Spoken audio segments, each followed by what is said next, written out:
Do livro Os Mensageiros. 19ª parte. O sopro. Depois de interessantes considerações relativamente à situação dos círculos carnais, Aniceto voltou a examinar nossas necessidades de serviço. Muito amável, Alfredo ponderou. Em virtude da tormenta iminente, poderiam demorar conosco algumas horas, seguindo amanhã, ao alvorecer.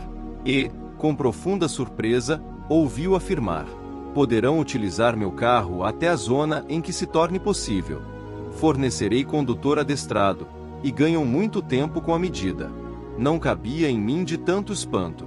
Embora conhecendo as operações dos samaritanos em nosso lar, que empregavam grandes veículos de tração animal em trabalhos de salvamento nas regiões inferiores, e considerando as dificuldades de vulto que defrontáramos na caminhada longa rumo ao posto de socorro, não supunha possível semelhante condução naquele instituto de auxílio.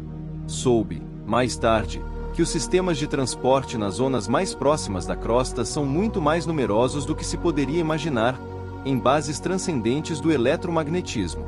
Nosso orientador, que parecia meditar gravemente a situação, observou, preocupado: entretanto, temos serviços urgentes nos círculos carnais.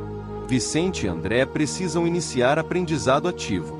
Alfredo sorriu, bondoso, asseverando: quanto a isso, não necessitaremos de maiores cuidados. Há sempre que fazeres em toda parte.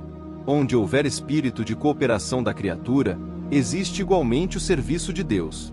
Nossos amigos poderiam colaborar conosco ainda hoje, nas atividades de assistência. Acompanhar-nos-iam, por exemplo, nos trabalhos da prece, nos quais há sempre muita coisa a fazer e muita lição a aprender. Excelente sugestão! Exclamou nosso instrutor. A oração, individual ou coletiva, é sempre vasto reservatório de ensinos edificantes. Aliás, falou Ismália, afetuosa, não devemos demorar. Estamos quase na hora. Nesse momento, como se fora chamado, de súbito, a lembrança de grave compromisso de trabalho, falou o administrador, dirigindo-se à companheira. É preciso prevenir Olívia e Madalena das providências que se fazem imperiosas para a noite. Necessitaremos da colaboração de mais alguns técnicos do sopro. Temos alguns irmãos em estado grave, tomados de impressões físicas mais fortes. Técnicos do sopro? Indaguei, assombrado, antes que Ismália pudesse fazer qualquer observação referente aos serviços. Sim, meu amigo, respondeu Alfredo, atenciosamente. O sopro curador, mesmo na terra, é sublime privilégio do homem. No entanto, quando encarnados, demoramo-nos muitíssimo a tomar posse dos grandes tesouros que nos pertencem. Comumente, vivemos por lá perdendo tempo com a fantasia, acreditando em futilidades ou alimentando desconfianças. Quem pudesse compreender, entre as formas terrestres, toda a extensão deste assunto poderia criar no mundo os mais eficientes processos soproterápicos. Mas semelhante patrimônio está à disposição de qualquer espírito encarnado? Perguntou Vicente, compartilhando minha surpresa. Nosso interlocutor pensou alguns instantes e respondeu, atencioso: assim como o passe pode ser movimentado pelo maior número de pessoas, com benefícios apreciáveis, também o sopro curativo poderia ser utilizado pela maioria das criaturas, com vantagens prodigiosas. Entretanto, precisamos acrescentar que, em qualquer tempo e situação, o esforço individual é imprescindível. Toda realização nobre requer apoio sério. O bem divino, para manifestar-se em ação, exige a boa vontade humana. Nossos técnicos do assunto não se formaram de pronto. Exercitaram-se longamente, adquiriram experiências a preço alto. Em tudo há uma ciência de começar. São servidores respeitáveis pelas realizações que atingiram, ganham remunerações de vulto e gozam enorme acatamento. Mas, para isso, precisam conservar a pureza da boca e a santidade das intenções. Compreendendo o interesse que suas palavras despertavam, continuou o administrador, depois de pequena pausa. Nos círculos carnais, para que o sopro se afirme suficientemente, é imprescindível que o homem tenha o estômago sadio, a boca habituada a falar o bem, com abstenção do mal, e a mente reta, interessada em auxiliar. Obedecendo a esses requisitos, teremos o sopro calmante e revigorador, estimulante e curativo. Através dele, poder-se-á transmitir, também na crosta, a saúde, o conforto e a vida. E, como Vicente e eu não pudéssemos ocultar a perplexidade, Alfredo considerou: isto não é novo. Jesus, além de tocar naqueles a quem curava, concedia-lhes, por vezes, o sopro divino. O sopro da vida percorre a criação inteira.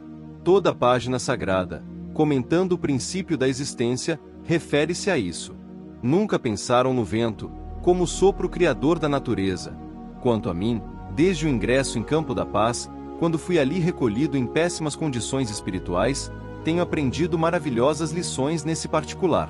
Tanto assim que, chefiando este posto, tenho incentivado, com as possibilidades ao meu alcance, a formação de novos cooperadores nesse sentido, oferecendo compensações aos que se decidam iniciar a tarefa de especialização, nem sempre fácil para todos. A essa altura, Ismália recebia algumas colaboradoras de importância que se preparavam para a tarefa. Impressionado com o que ouvirá, acompanhei de perto as providências que se organizavam.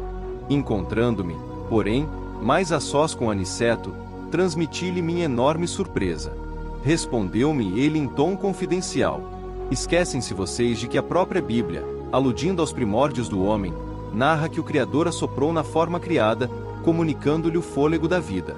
Referindo-nos aos nossos irmãos encarnados, faz-se preciso reconhecer, André, que, mesmo partindo de homens imperfeitos, mas de boa vontade, todo sopro com intenção de aliviar ou curar tem relevante significação entre as criaturas, porque todos nós somos herdeiros diretos do divino poder.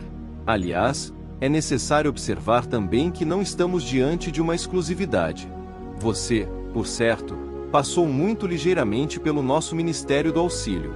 Temos ali grande instituto especializado nesse sentido, onde nobres colegas se votam a essa modalidade de cooperação. No plano carnal, toda boca santamente intencionada pode prestar apreciáveis auxílios, notando-se, porém, que as bocas generosas e puras poderão distribuir auxílios ditos, transmitindo fluidos vitais de saúde e reconforto. Esperava que Aniceto prosseguisse, mostrando-me as qualidades magnéticas do sopro, mas Alfredo acercara-se de nós, operoso e solícito, exclamando: estamos no momento destinado aos trabalhos de assistência e oração. Segui-lo-emos com prazer, respondeu nosso instrutor, sorrindo. Era necessário interromper a lição, atendendo a deveres diferentes. O administrador percebeu a estranheza que se apossara de Vicente e de mim. Já sei a impressão que a nossa defesa lhes causa, disse Alfredo, detendo-se para explicar.